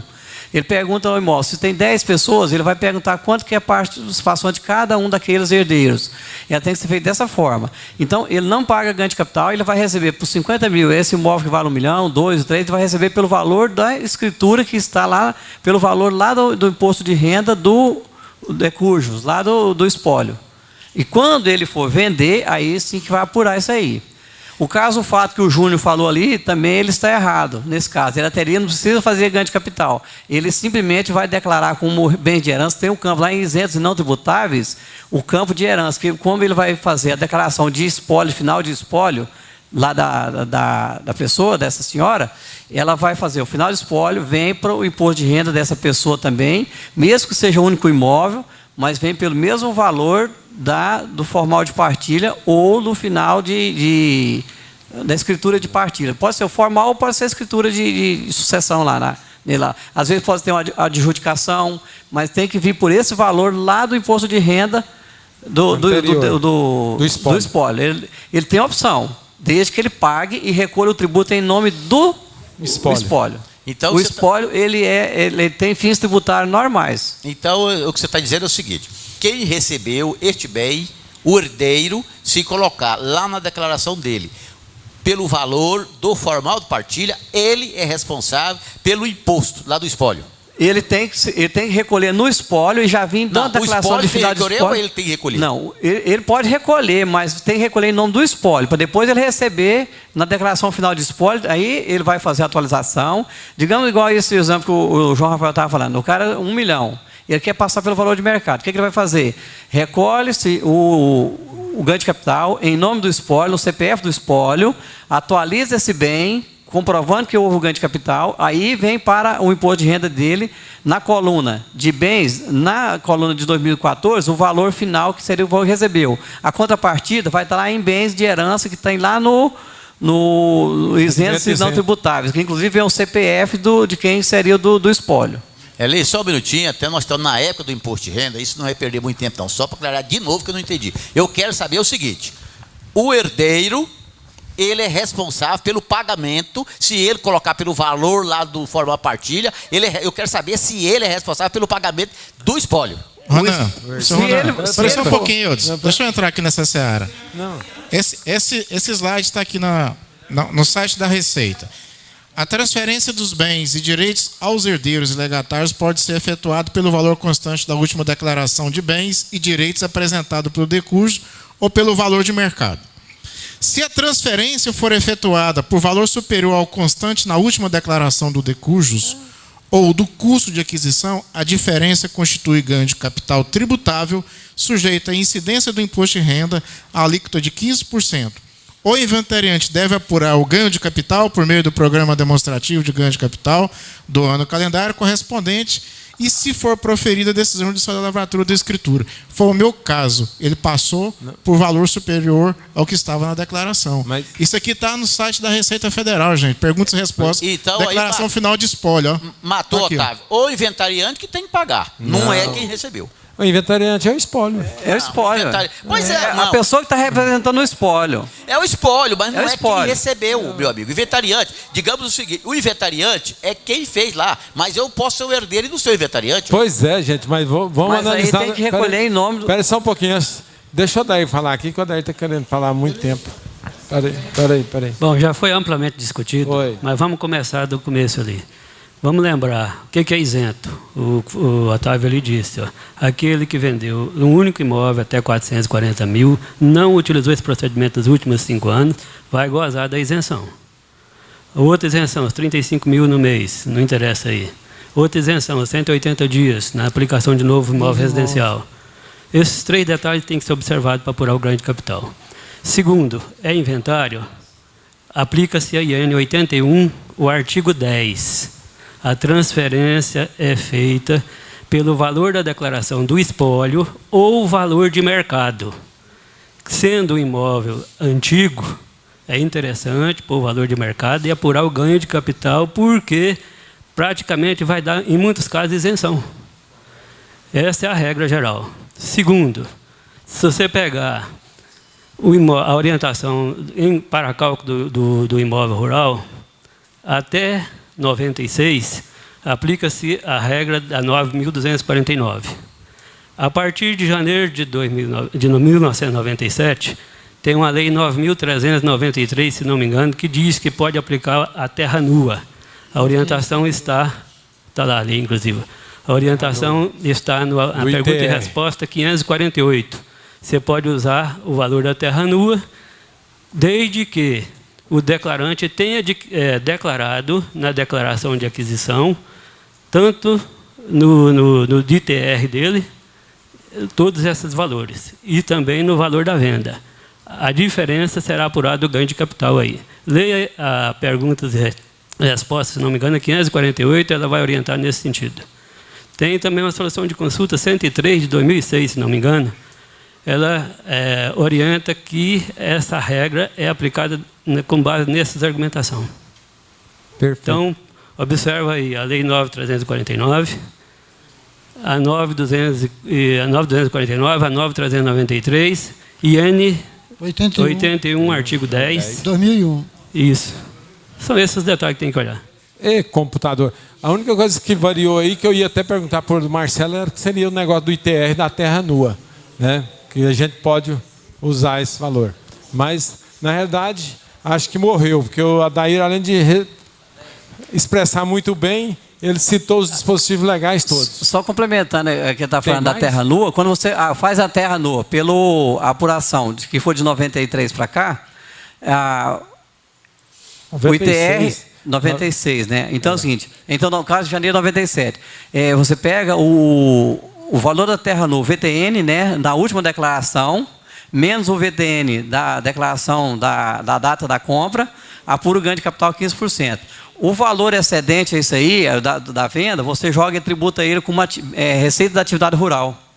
Aí ele vem para o imposto de renda, você pode utilizar para os 20%, você vendeu por 1 milhão, apura por exemplo, 80% lá, seria 20%, 200 mil, e ele vem para o imposto de renda apurar na tabela progressiva anual, só pelos 20%. Apura como receita... Como receita da atividade rural. Isso aí é verdade. É a mesma coisa do rebanho. Só complementando isso aí, né? Deixa eu ouvir o Fábio aqui. Morreu o Fábio. Não, era só ratificar o que o Otávio está falando, lá no pergunta e resposta na 106, né? Foi discutido. Não é na 500 que o Adair falou, não?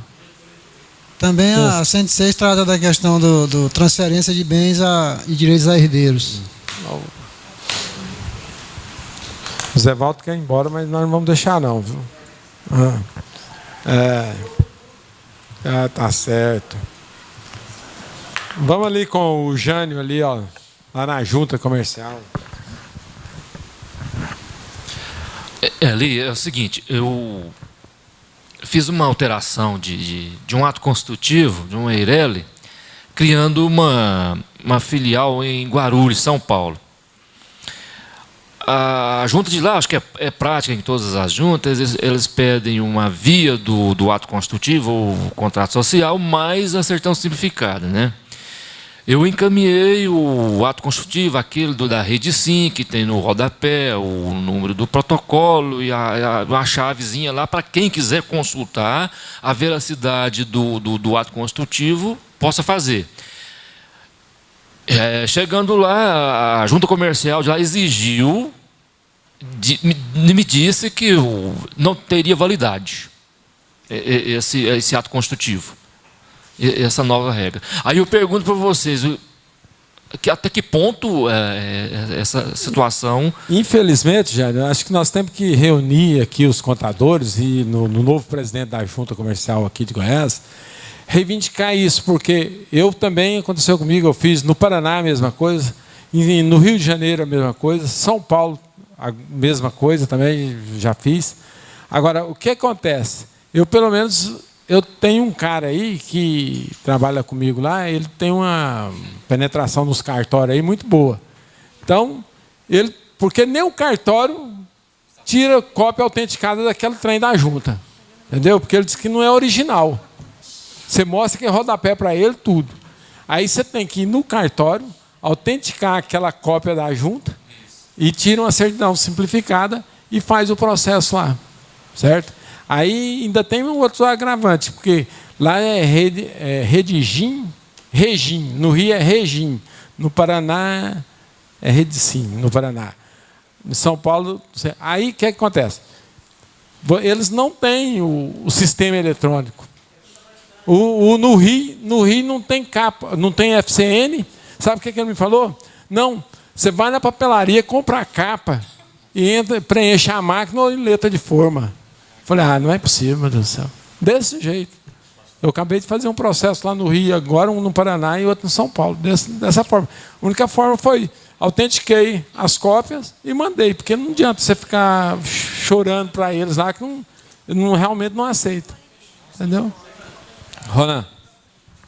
É o seguinte, a única posição que tem é porque aqueles estados lá não usam o mesmo sistema nosso. Naturalmente está no sistema antigo. O que você tem que fazer? Eu faria. Pegar o documento, ir lá na junta comercial, inclusive na presidência, chega e fala, o problema está isso. E é a junta comercial lá da Bahia. Você junta com junta, você é presidente de cá, liga para o presidente de lá. Está aqui, presidente? O problema é isso. Só tem essa solução. Levar lá na junta, procurar assessoria técnica, né? O Fábio aqui tem acesso lá com o Oscar, no seu nome dele direitinho, liga para ele, está acontecendo isso, então daí, companheiro, você liga daqui da sua junta, liga lá na Bahia e diz lá para o homem que é isso, o caminho é isso. É porque esses estados que não estão praticando a via única, né? A rede sim, a via única, aí então nós damos com esses problemas. Agora, a obrigatoriedade da certidão simplificada, isso aí, todas as juntas, isso aí é obrigatório mesmo, acompanhar. Para efeito de Constituição, o Rede Sim funciona lá.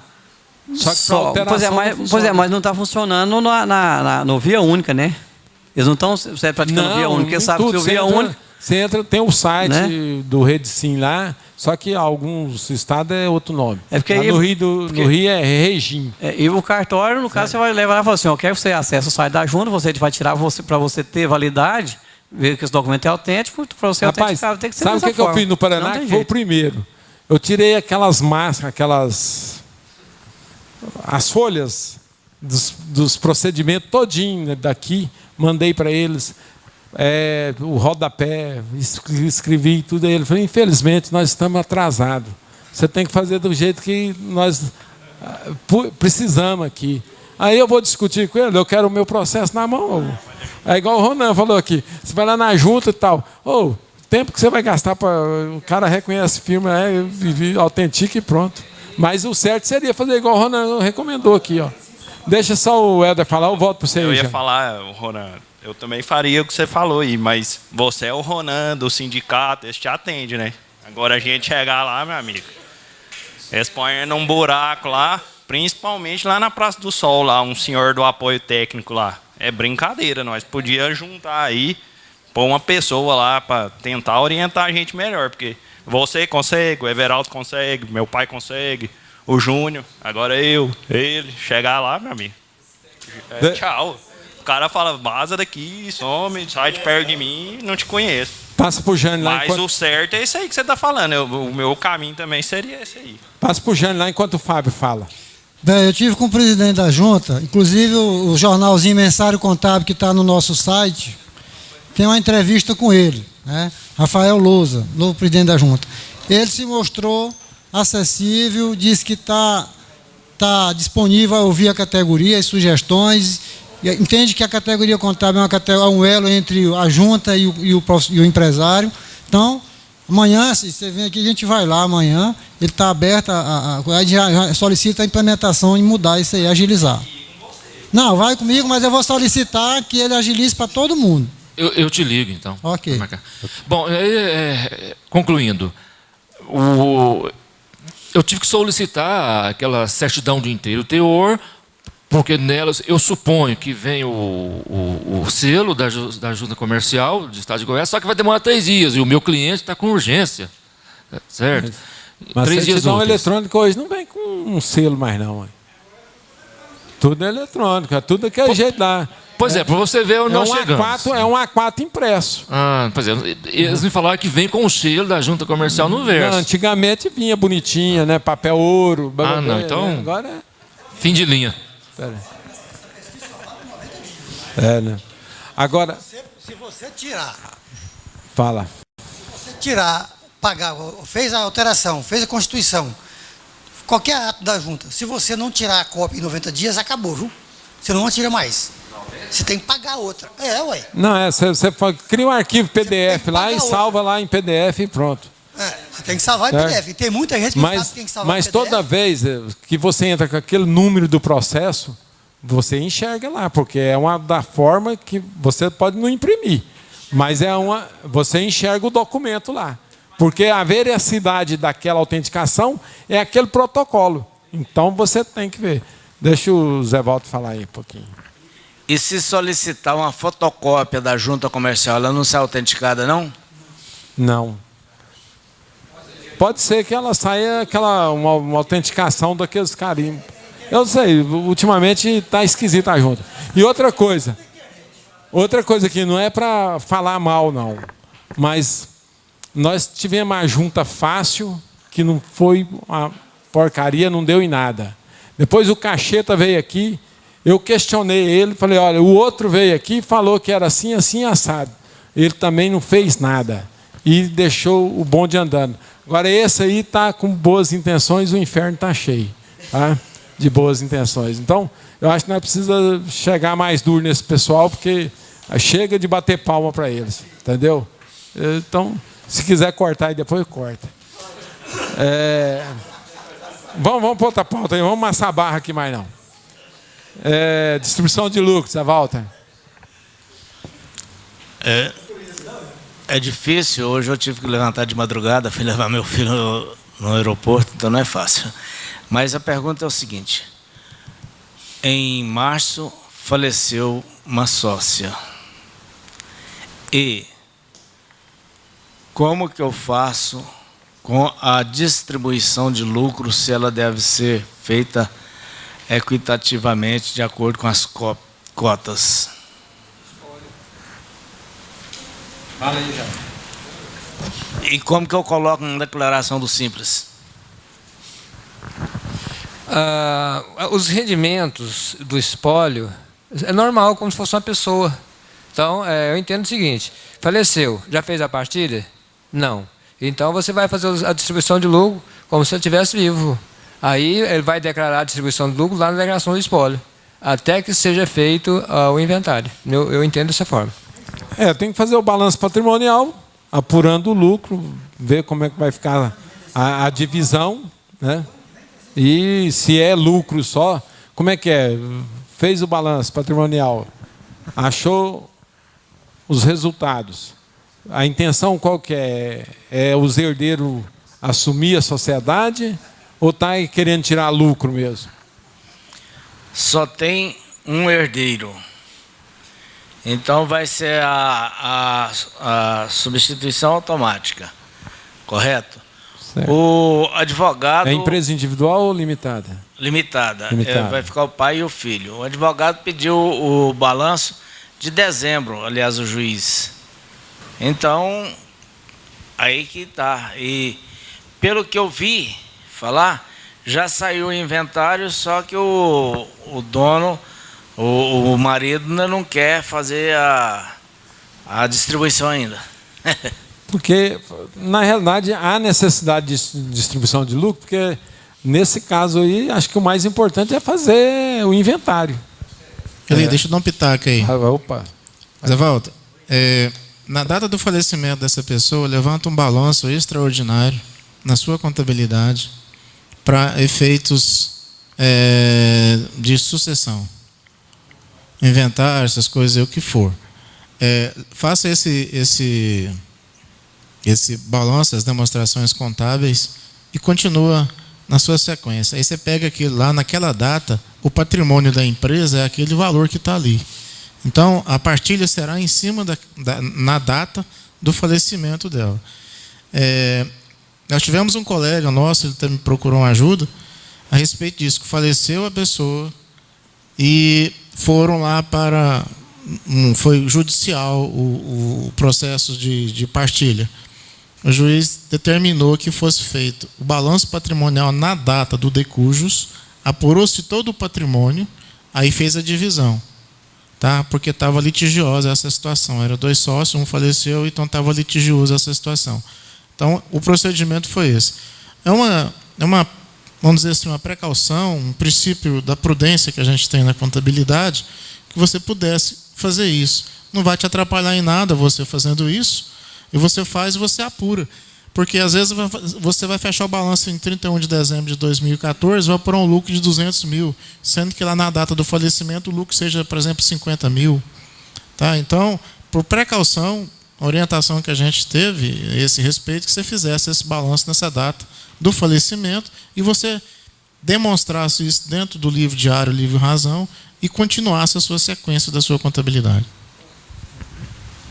Até o encerramento do espólio. Até o falecimento. Até o falecimento. Daí vai para o espólio. Exato. Tá.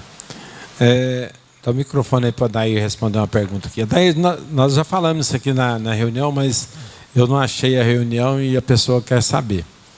E escala de revezamento. A mulher, ela pode trabalhar um domingo sim, um domingo não? Como é que é? A semana inicia na segunda, termina no domingo. Certo. Pela CLT, a cada 15 dias a mulher tem uma folga dominical. Ou seja, semana sim, semana não, uma tem que ser no domingo. Agora, tem a norma aí, alguns sindicatos estão exigindo, inclusive, baseada na Constituição lá, que diz que a folga tem que ser semanal. Tem uns que estão entendendo que não pode passar de 7 dias para ter uma folga. Todo domingo, isso então, né? Todo maluquice, mas alguns juristas estão entendendo dessa forma e alguns sindicatos estão passando a exigir que, então, se folga na quarta, toda quarta tem que ter sua folga. Eu acho impossível praticar essa regra. Mas, voltando aí, semana sim, semana não, na regra geral pela CLT, uma tem que ser no domingo, para a mulher. O homem, a cada 7 semanas, uma é dominical. E 7 semanas, homem? Homem é 7 Injustiçado semanas. danado, né? Tem também algumas atividades no comércio, se não me engano, na área de shopping. Foi baixado um decreto, parece que em 2008, reduzindo essas 7 semanas para, se não me engano, 4 semanas. Uma obrigada a ser dominical. Certo. Mas alguém quer comentar sobre a escala de revezamento aí? Não, né? A pauta está livre. Quem quiser complementar, deixa o Wendel aqui primeiro aqui. Então que lá. O cidadão vendeu o CNPJ dele para um cara de Brasília, me perguntou quanto eu cobrava para alterar. Eu falei tanto. Ele falou, não, o cara lá faz mais barato. Então faz. Passou na Receita Federal, mas na Secretaria da Fazenda aquilo não fez. Aí agora ele quer que eu... Como que eu vou dar baixo nisso? Não acho o cara que vendeu o CNPJ e quer que eu suspenda essa empresa. Alguém tem uma situação dessa? O Ivan que é cheio desses negócios aí, ó. Tem solução não, Ivan? Na Secretaria da Fazenda, como que eu vou entrar com a baixa se eu não tenho os documentos, uma alteração contratual, se eu não tenho os dados Porque do na sócio? Secretaria de Fazenda está tudo no nome do que vendeu. Do que vendeu. Mas a alteração foi passada na junta? Alterou Foi passada na junta, porém não tem mais os documentos dos outros sócios. Wendel, peraí, Wendel. É sociedade. Sociedade. O sócio remanescente, né, que ficou, ele consegue aqui na Secretaria da Fazenda fazer com o contrato social. Eu já fiz. Você faz um requerimento historiando todo o fato e anexa o contrato anterior, o contrato que você fez essa alteração, anexa documentos pessoais do sócio que está fazendo esse relato para a Secretaria da Fazenda e vai ser feito um procedimento via administrativo na Secretaria da Fazenda. Tá? Depois disso, eles baixam isso daí. Conversa lá com o Serginho, que é... Eles não souberam me falar lá. Não, souberam não? E o débito? Tem débito? Não tem débito. Não tem não. Então tá. Deixa o Ivan comentar. Cancelamento dos últimos atos. Cancelamento dos últimos atos também poderia. Só que voltaria a situação para o antigo proprietário. Ok. Entendeu? Deixa Tem essa situação. Só que aí a bola voltaria para o camarada que não está sendo localizado. Deixa o Rally comentar aí, depois o Geraldo aí. Deixa o Rally aí, Geraldo. Deixa eu ver se eu entendi. Vocês não brigam, não. Pô. Igual o Otávio disse, eu tenho uma cliente que era sócio de uma empresa, e aí ela saiu, o outro sócio tirou o nome dela. Quer dizer, aí quando chegou lá no estado, houve uma multa lá de 9 mil e tanto, veio para ela. Aí eu fiz... Então, a minha cliente é a que saiu da empresa, da sociedade. Eu fiz igualzinho o Otávio fez. De imediato, eles já desclassificaram ela da empresa. Ela já não é sócia da empresa mais. Fiz o processo igualzinho o Júnior falou. Mas ela também ficou livre da dívida? Ficou livre da dívida também. Fiz isso no Estado e fiz na Prefeitura. Igualzinho o Júnior falou ali. Ó. Tirei a Prefeitura foi mais difícil, mas eu consegui também. Eu não comprei a dívida não, ué. Hã? Eu não comprei a dívida não, ué. É lógico. Então, o sócio que assumiu as dívidas, que a dívida, inclusive, foi depois que ela saiu da sociedade. Foi depois que ela saiu. Aí depois que ela saiu da sociedade. Aí é justo. Deixa o Ralo comentar aí. É o seguinte, aquela pergunta minha com referência ao ITCD, eu não achei termo legal no Código Tributário. Igual o Ronan falou, pode-se fazer sem recolher esse imposto. Porque, na realidade, eu até fiz essa pergunta lá nos assessores lá da informarem. É porque você está mudando. Eles me aconselharam a fazer uma consulta diretamente no Estado. Pois é, mas aí nesse seu caso você não está vendendo, não está doando. Você está doando, sim. Deixa eu dar explicar melhor aí. Deixa eu dar explicar melhor. Está doando para a esposa o valor que está faltando para completar o valor da caminhonete. Mas põe como dívida então, que é melhor. Vamos ouvir o Odair aqui. Ocorre o seguinte, a doação sem ônus, ela incide o ITCD. Você pode pegar no site do Cefaz, a norma do ITCD está lá. E a doação sem ônus ela é devida. Agora, você parece que falou aí, entre cônjuges. Se é entre cônjuges, produto adquirido no convívio conjugal é bem comum. Aí não tem incidência. No caso, está sendo doado dinheiro de uma... ué. Não existe doação, Rara. São bens comuns, não existe doação. Mas você que sua mulher, o dinheiro dela é seu, o seu é dela, bens comuns. Eu sei, mas nesse caso aí, quer dizer... Volta para o Odair. O Odair explica bem. Essa é aquela briga de início aí que você estava discutindo? Eu não entrei no meio porque eu peguei no meio do esquema. Mas o que acontece? Que diz o imposto de renda? Está lá nas perguntas e respostas. Se um dos cônjuges não declara, o cônjuge que declara, ele é obrigado a informar todo o patrimônio comum. Se os dois declaram, só deve declarar um dos cônjuges em relação aos bens comuns. E o outro cônjuge declara os bens com cláusula de incomunicabilidade, se houver, ou adquiridos antes da convivência conjugal, salvo se não for universal. Se for parcial ou união estável, é a mesma regra que se aplica, bens comuns. Se não me engano, a pergunta e resposta 184, 200 e não sei quanto, está lá orientando bem claro que um dos cônjuges deve declarar todo o patrimônio comum e o outro cônjuge vai fazer a ressalva na sua declaração. Está bem claro, uma das perguntas e respostas dessas aí. Agora, se os declarantes preferem declarar cada uma parte, é uma opção, embora ferindo a orientação da própria Receita. Porém, a mudança de uma declaração para outra não é transferência nem doação. Porque se o bem é comum, tanto faz. Para efeito de tributação, é bem claro as orientações. Pode pegar perguntas, respostas, todas as orientações em seguida. Você está aberto aí? Bom. Daí, se eu complementar você aí também é o seguinte, se você está com medo dessa situação, faz um empréstimo da pessoa física, um empréstimo do sócio para o outro, pronto. Ué, vai dar a mesma coisa, ué? Então. Não é. O negócio lá do cônjuge, da esposa, é que o marido está velho, pode morrer, tem outros filhos fora do casamento. Pode. Mas no caso ele está mais perto do que ela.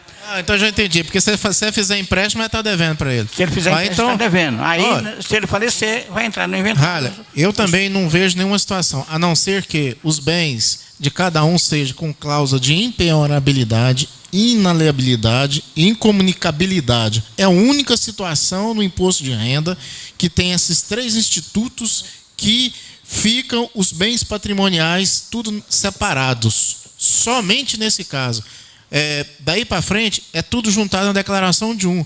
Se você tem se essas pessoas têm essa desconfiança, quando é bens, nesse caso também tem situação nisso, o que eu coloco? Um lote assim, assim, assim, assado, aí eu coloco na frente, propriedade, senhor fulano de tal, CPF tal. Aí eu ponho o nome de cada um, para não ter esse problema.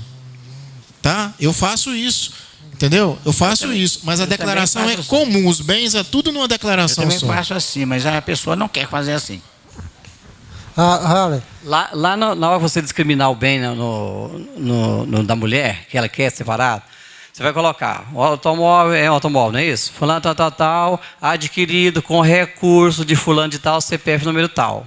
Aí, lá no imposto de renda, naquela coluna, lá tem assim, informações do cônjuge. Aí tem um campo que você vai colocar o CPF lá. Quando você colocar o CPF, ela vai buscar os dados do marido para dentro da declaração dela. Então, ela vai comunicar os rendimentos dele com a declaração dela, para referendar que aquele dinheiro, ele tinha caixa para pagar aquele bem. acaba a questão todinha. Só se coloca adquirido com recursos do fulano de tal, CPF tal. Ou seja, de onde veio o dinheiro? Se ela não tinha dinheiro, mas foi ele que comprou. Da declaração dela, mas foi ele que comprou. E ele tem os bens dele dentro lá. Lá tem assim, os rendimentos tributáveis, isento, todinho vai sair do cônjuge. A Receita cruza essas duas declarações. Se você quiser fazer dela com o dele e o dela, ou vice-versa, ou fazer os dois, ou só um dos dois, tanto faz. Eu costumo fazer isso com a declaração de casal, jogar o CPF deles lá naquele campo para cruzar as informações. Mesmo que cada um tenha suas rendas individuais, eu faço dessa forma aí, que aí você acaba com qualquer problema dessa natureza. Ok, o barro. Não precisa nem colocar quem empresta nem nada. Só coloque recurso de fulano. O barro ficou bem amassado agora. Não, no perguntas e respostas, lá tem na 071 como declara o contribuinte casado. Tem as duas situações que foram relatadas aqui. Com relação ao que foi colocado, negócio da jornada, do fim de semana da mulher, escala de revezamento, o que o Adair falou, o artigo 386 fala, havendo trabalho aos domingos, será organizada uma escala de revezamento quinzenal que favoreça o repouso dominical. Agora, você vê aqui está falando, você entende que serve para homem e para mulher, não é isso? Só que, como eu tinha falado na reunião anterior, nós estamos tratando do capítulo da mulher. Entendeu? A CLT ela tem essa particularidade, ela trata por capítulo. Aquilo lá não vale para o homem, porque eu estou dentro do capítulo de proteção ao trabalho da mulher. Isso da CLT? Na CLT. Tá? Então, quando você lê só o artigo, você entende que é todo mundo, mas eu estou dentro do capítulo da mulher, não é isso, Adair? Correto. E o artigo 11, parágrafo 3º e 4º, se não me engano, do decreto 2748, ele diz que a semana é de 7 dias e nele dá essa regra para calcular fazer a escala de revezamento. Agora, aquela guerra aí, entra a Constituição no meio. A Constituição é maior do que um decreto. Onde é que vai ficar? Porque lá diz, literalmente está dizendo que a folga é semanal. Alguns juristas entendem que semanal significa cada 7. Eu vejo impossível, porque aí vai ter que furar o decreto. 27048, artigo 11. E aí o artigo que o Fábio acabou de falar na CLT e a súmula 386. E a Constituição não tem regulamentação, ela já é uma lei pronta. É discutível isso aí, né? É discutível, porque aí vai ter que quebrar tudo isso aí. Bem, pessoal, nós estamos aqui porque nós gostamos, mas vamos embora porque nós amamos. Né? Vamos embora. Boa noite para vocês. O comendador?